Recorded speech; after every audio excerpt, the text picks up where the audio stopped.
Back in 2017, police found a lifeless body in a cornfield. His name was Ronald French. He was an auto mechanic and a grandfather of 8. The medical examiner said that he was murdered. For 2 years, the case was in progress. They couldn't find their killer. Then one day, a detective on the case learned about digital vehicle forensics. It's a new field that extracts data from your car's onboard computers. So detectives turned to Ronald French's car, which was stolen at the time of his death. They combed through the car's data and found that someone played music at the time of the murder. There they were, just time-stamped voice recordings. Someone used the car's hands-free system to play the music. And here's the problem. The voice didn't belong to Ronald French. It belonged to his best friend, who police arrested and charged with his murder. Just think, if they hadn't looked to the car, the killer may have slipped away. Our cars are like portable computers. They're always online. They're listening to our voices. They're tracking our movements. They're trying to anticipate our needs. It's helpful, but it can also be unsettling. Just remember, whenever you connect your devices, you do sacrifice your data for the sake of convenience. And all of this data is insanely profitable. So what do car companies do with all of your data? How is it even legal? Well, we're going to give you all the details in today's episode. We're going to speak with a privacy lawyer who specializes in transportation data. You're going to learn about all the secrets that your car knows about you. We're going to talk about what's going on, what you can do about it. I'm Kim Commando, and this is Tech You Should Know. Stay right where you are.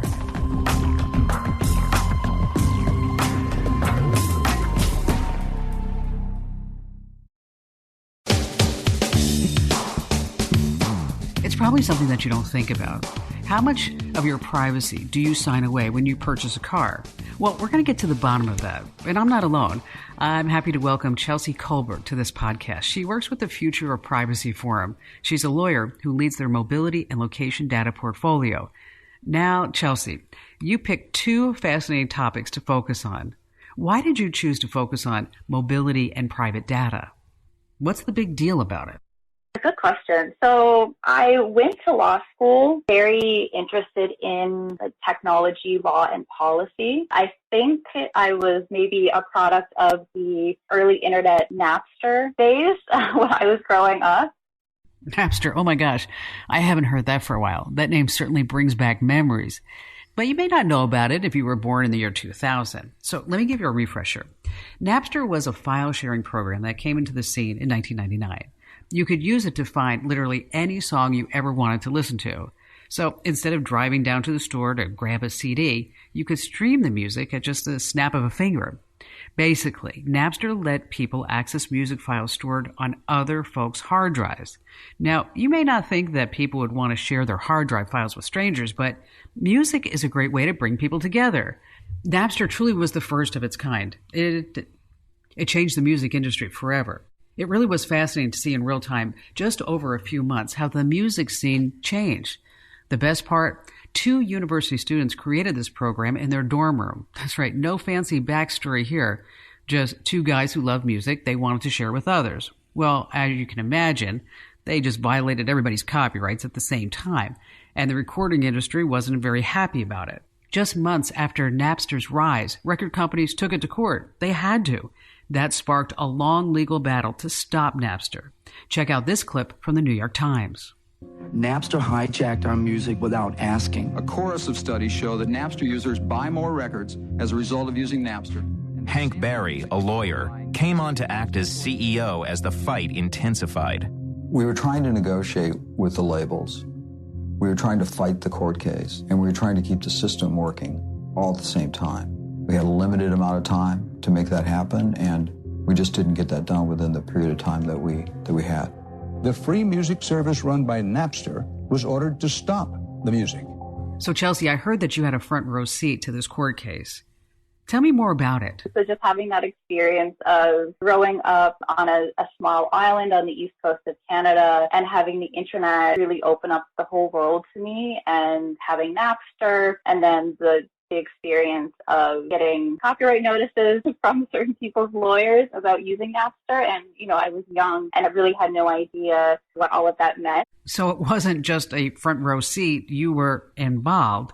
I can't imagine how scary it would have been to get all these copyright notices. I think that kind of started triggering something. So then later, when I went to law school, I was really always interested in doing technology law and policy, and I focused more on internet law and copyright. So you mean you got hit with a copyright notice, and I can see why the other side would look very appealing.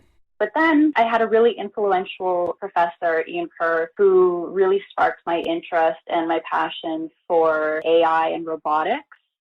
Oh, really? Wow. So that's something that I've continued. And when it comes to mobility, transportation, cars, location data, autonomous vehicles are really essentially big robots that are someday going to be on our public spaces and our public roads. They already are in a lot of cities all over the world. They sure are. We even have smart cities wholly dedicated to automated cars. It seems like every day, cars get more technologically advanced. The self-driving tech, it's not here yet. Boy, it does seem like it's really close. Right, Chelsey?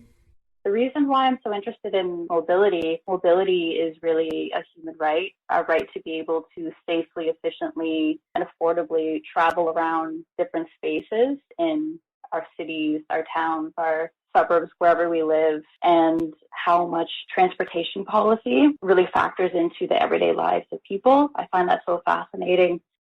I agree. I found it so fascinating. In fact, that I wanted to make a whole episode about it. So you see, cars are a sort of robot. Is that right? I mean, how do people react when you make that comparison? I imagine it might confuse some people.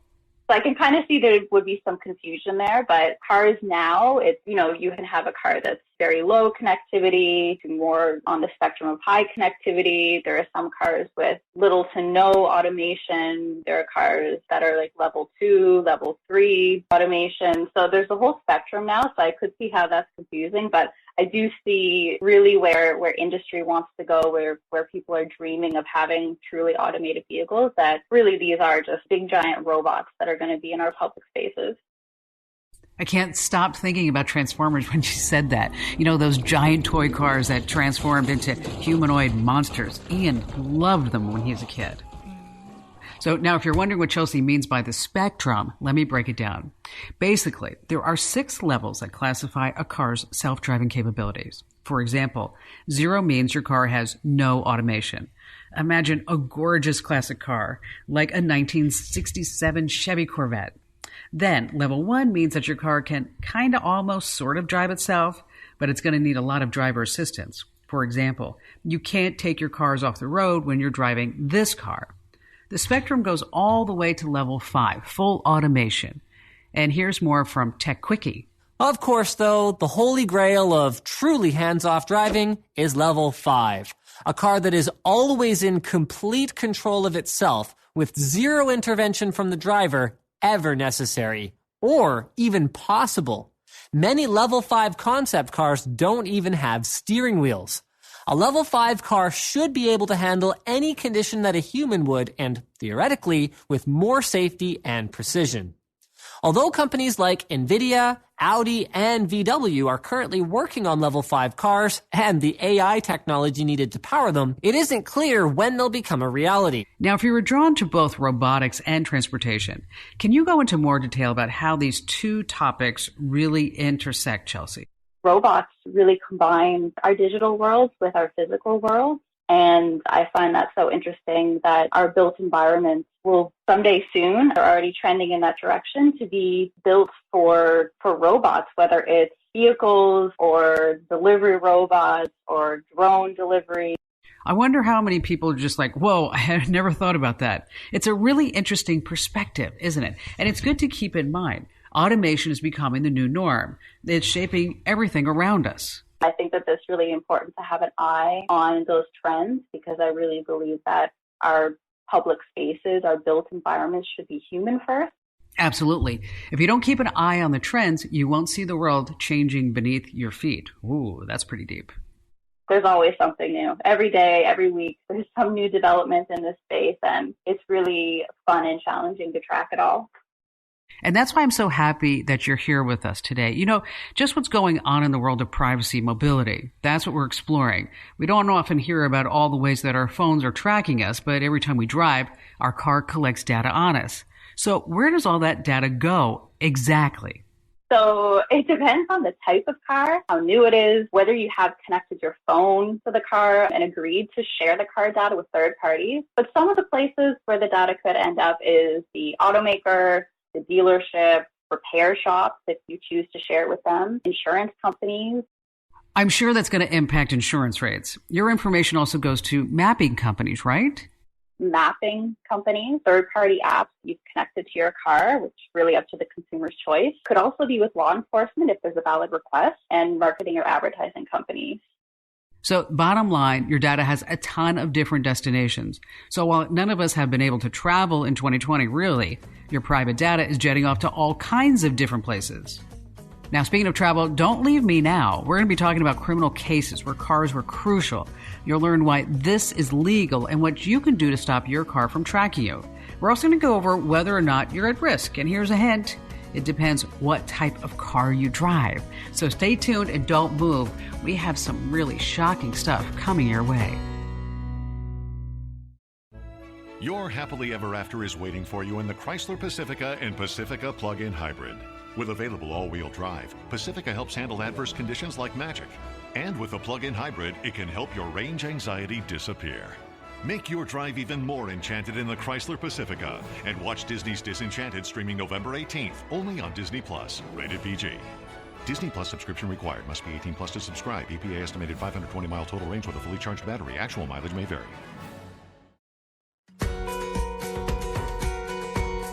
Hey, welcome back to Tech You Should Know. I'm Kim Commando, and today we're hanging out with Chelsey Colbert.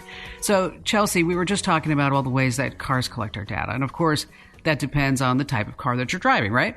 But I think kind of when we think about privacy and data flows in the car space, it's important to note two things. So the first thing is that connected cars and automated cars are really different from the cars from years ago.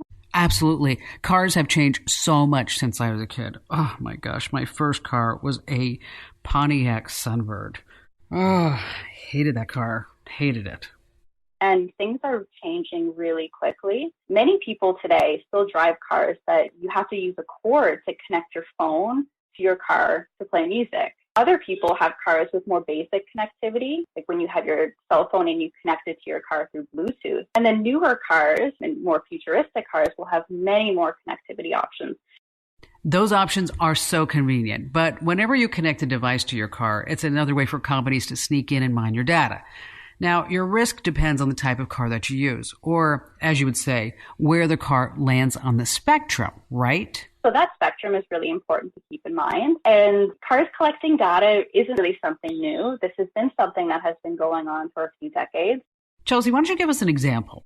Basic examples of that are the event data recorder. And this has been a standard in cars since the 1990s, and it's in the vast majority of vehicles. Event data recorders are a big deal. They're also known as black box controllers. You've probably heard of them, but here's a refresher.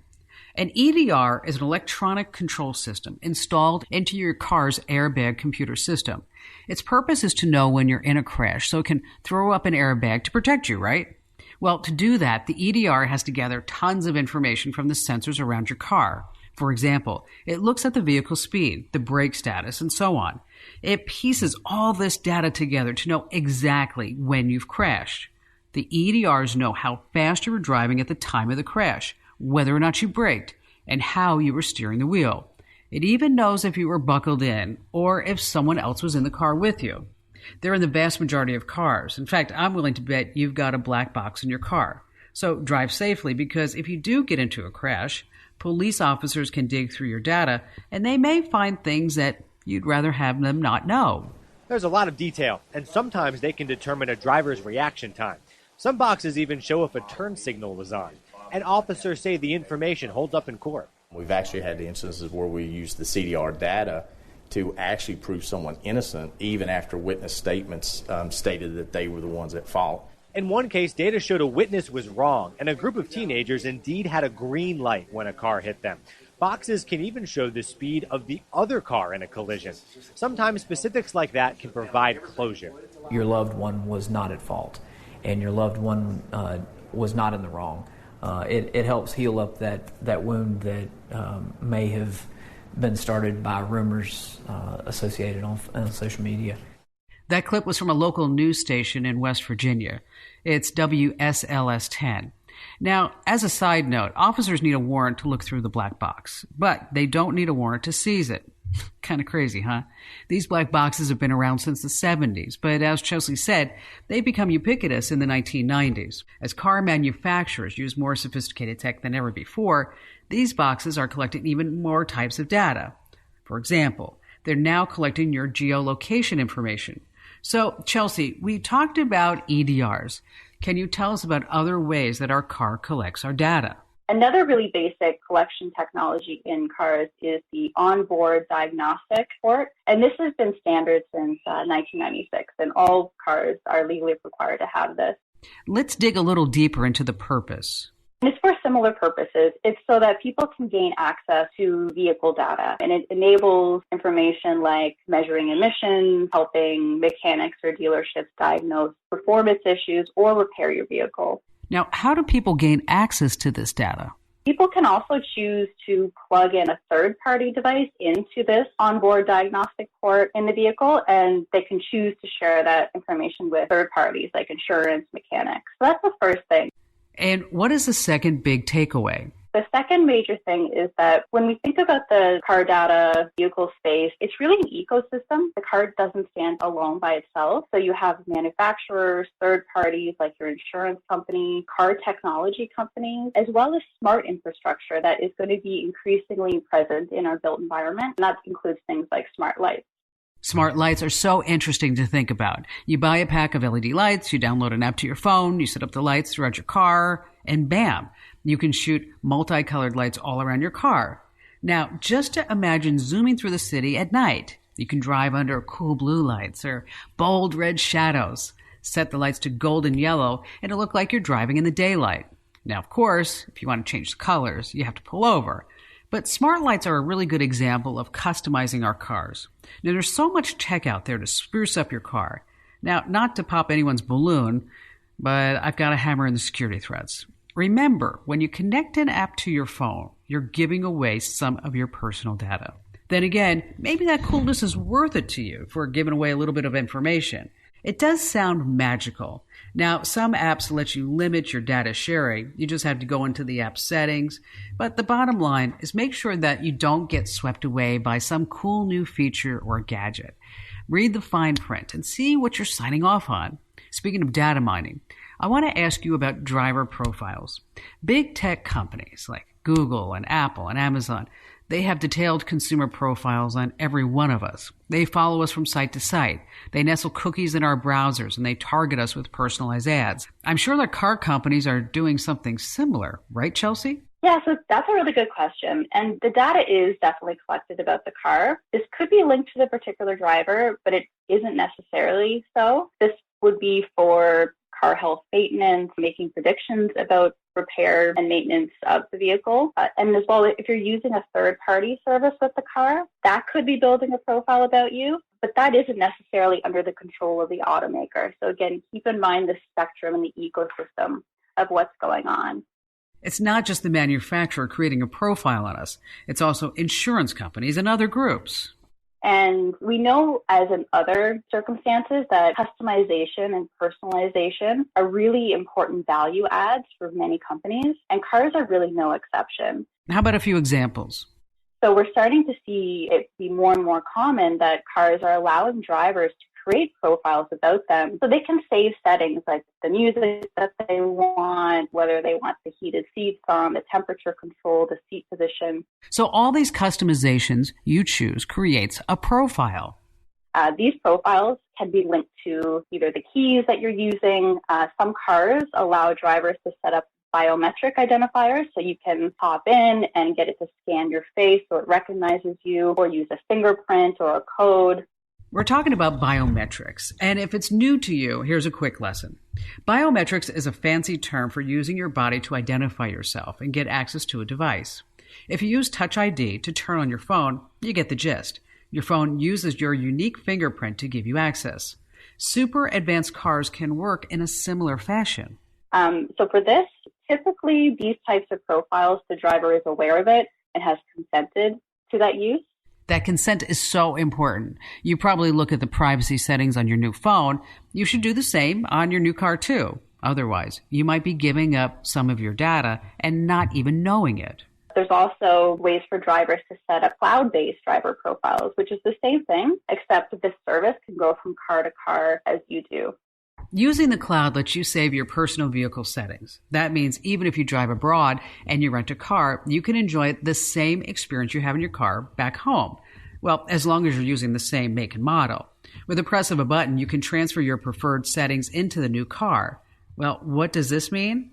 Well, you can set your date and time zone. You can pick a language for your user interface. You can even get this new car to respond to your voice.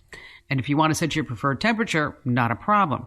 With a cloud-based account, everything's possible. Depending on which make and model you use, your driver profile will also show your favorite stations, your recent destinations, and even upcoming events and appointments on your calendar. As you can imagine, that's information that will make big bucks. Another use case is insurance. So either through traditional insurance companies that offer pay-as-you-drive services, some automakers are also offering their own insurance that you can use in their cars, and they're offering it to be used in other cars as well. So these type of driver profiles would, again, typically be done through notice and consent of the driver. Now, there are always exceptions. What if police officers want to mine your data? Is there anything you can do about that? And what happens if a criminal hacks into your car? Your car could even put you at risk of intimate partner violence. It's frightening to think about, but this is a serious concern. Coming up, criminal cases, federal laws, and the surprising way your car tracks you. We have some fascinating stuff coming your way, so don't unbuckle that seatbelt yet on this podcast. You're going to want to stick around for this.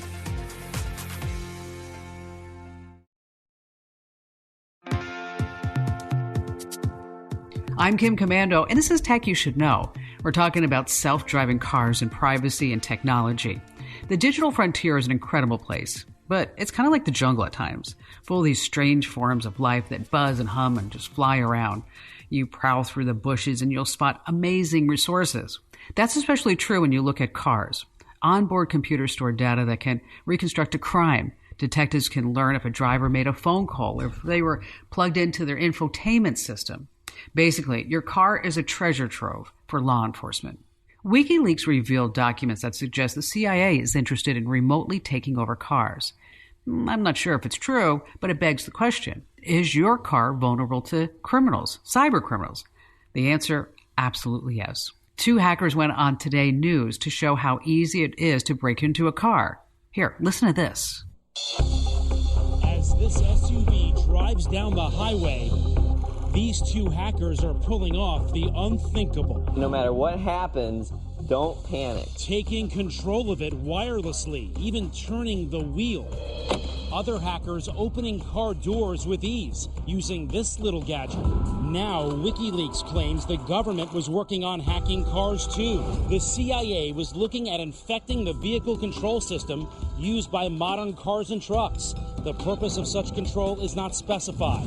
The new leaked documents quoting a meeting of the CIA's Embedded Devices branch. Potential mission areas include vehicle systems.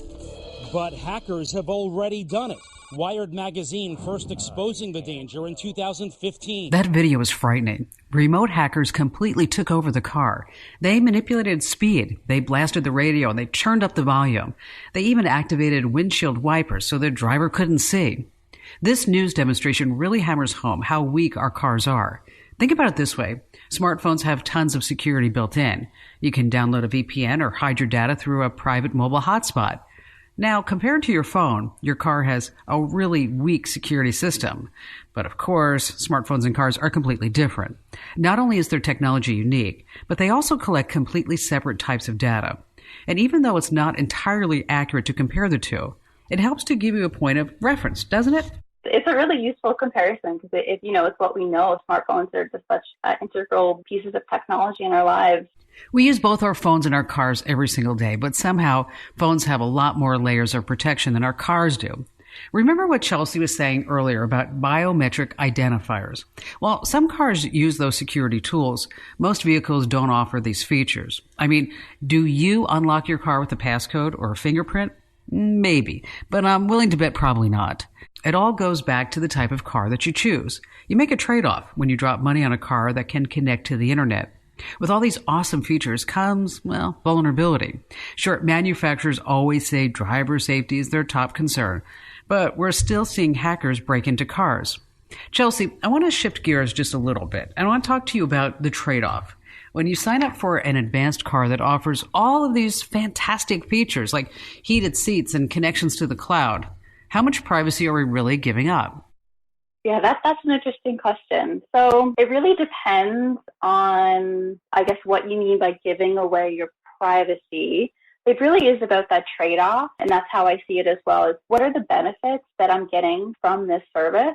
You totally have to assess the value to decide if it's worth the risk to you. And that applies to everything, whether it's a social media account, banking, using online streaming services, and you set up an account. It's all about these interactions and transactions where I'm giving some of my personal information away, but in return, I'm getting a service. Yes, exactly. And that is a really great thing. We should enable that to happen. I think where there could be issues is if the company isn't really abiding by their privacy notice, isn't being transparent to the consumers, and the consumers don't know where else that data is being used. If I'm consenting to give my face print, my fingerprint to use a service, and I expect it just to be used for that service, it might betray my trust if that information is then being sold and used for other purposes. Now, transparency is critical. You mentioned face prints and fingerprints. Now, there are a lot of different ways facial ID and travel intersect. Are you planning to travel at all over the next year? Imagine if you didn't have to scan your boarding pass to get on a flight. Instead, you just smiled. That's right, it scanned your face. You don't have to imagine that. It's really reality in so many American airports. As a matter of fact, I had my face scanned the last time I went to London. It's a way for U.S. Customs and Border Protection to keep track of international travelers. Right now, you can opt out of scanning your face at the airport, and it might change because the agency recently filed to expand its use of facial recognition technology to all airports across the country. And imagine if this request gets approved. You'd have to scan your face whenever you exit or enter the country.